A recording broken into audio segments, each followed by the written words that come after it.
End of world movie review. ఈ movie 1 hour and 30 minutes తో prime లో stream అవుతుంది. ఇంకా మన ఛానల్ కి ఎవరైనా కొత్తగా వస్తే ఒక చిన్న లైక్ అండ్ ఒక చిన్న సబ్స్క్రైబ్. ఇంకా ఈ మూవీ ఎలా ఉందంటే, మూవీలో స్టోరీ స్టార్ట్ చేయడం గైస్ చాలా చాలా స్పీడ్ గా స్టార్ట్ చేస్తారు, మనకి ఎక్కడ ల్యాక్ చేయకుండా.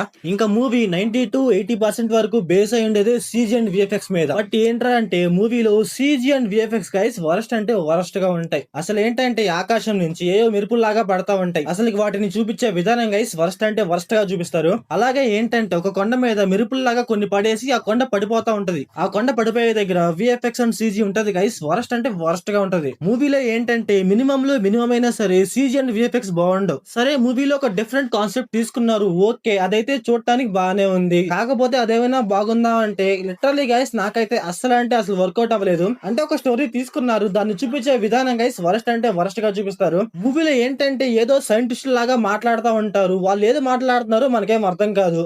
ఏదేదో మాట్లాడతారు, దానికి దీనికి సంబంధం అంటారు, కాకపోతే అది మనకి వర్కౌట్ అవ్వదు. అంటే అర్థం కాదనమాట వాళ్ళు ఏం మాట్లాడుతున్నారు. అంటే మూవీలో ఏదైనా కొత్తది వస్తే వాళ్ళు మాట్లాడుకొని వాళ్ళు ఏదో చేస్తా ఉంటారు, కాకపోతే వాళ్ళు ఏం చేస్తున్నారో మనకైతే అర్థం కాదు. మెరుపులు అంటారు, ఉరుములు అంటారు, ఎలక్ట్రిక్ అంటారు, ఏదో మనకేమీ వర్కౌట్ అవ్వదు అనమాట. ఇంకా ఈ మూవీ స్టోరీ లైన్ ఏంటంటే, ఆకాశం నుంచి కొన్ని మెరుపులు ఉరుములు లాంటివి నేల మీద పడి మనుషులందరూ చనిపోతా ఉంటారు. అప్పుడు ఏం జరిగింది, అప్పుడు మన హీరో వాళ్ళు ఏం చేశారు అనేసి మన మూవీలో చూస్తాం. ఇంకా ఈ మూవీ ఫ్యామిలీ వాచబుల్ అంటే, క్లైమాక్స్ ఒకే ఒక కిస్ ఉంటుంది గైస్, అంతే.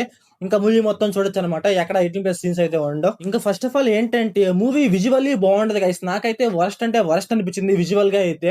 ఎందుకంటే ఇంక ఎక్కడ కూడా ఏ సీన్ కూడా చూడటానికి అయితే బాగుండదు, ఏదో క్యాప్ కట్ లోనో ఇన్షాట్ లోనో చేసి పెట్టినట్టు అనిపిస్తుంది. సరే, మూవీలో స్టోరీ ఏమైనా కొంచెం ఇంట్రెస్టింగ్ గా వెళ్తుందా అంటే అది కూడా ఉండదు. అసలు లిటరల్లీ సెకండ్ హాఫ్ లో మామ ఏదో చేస్తా ఉంటారు, అసలు ఏం చేస్తున్నారో అర్థం కాదు, ఎందుకు చేస్తున్నారో అర్థం కాదు. ఏదో భూమి మీదకి ఏదో ఒక మిసైలే వదిలేస్తారు, మరి ఏంటో మరి నాకైతే అసలు అంటే అసలు అర్థం కాలేదు.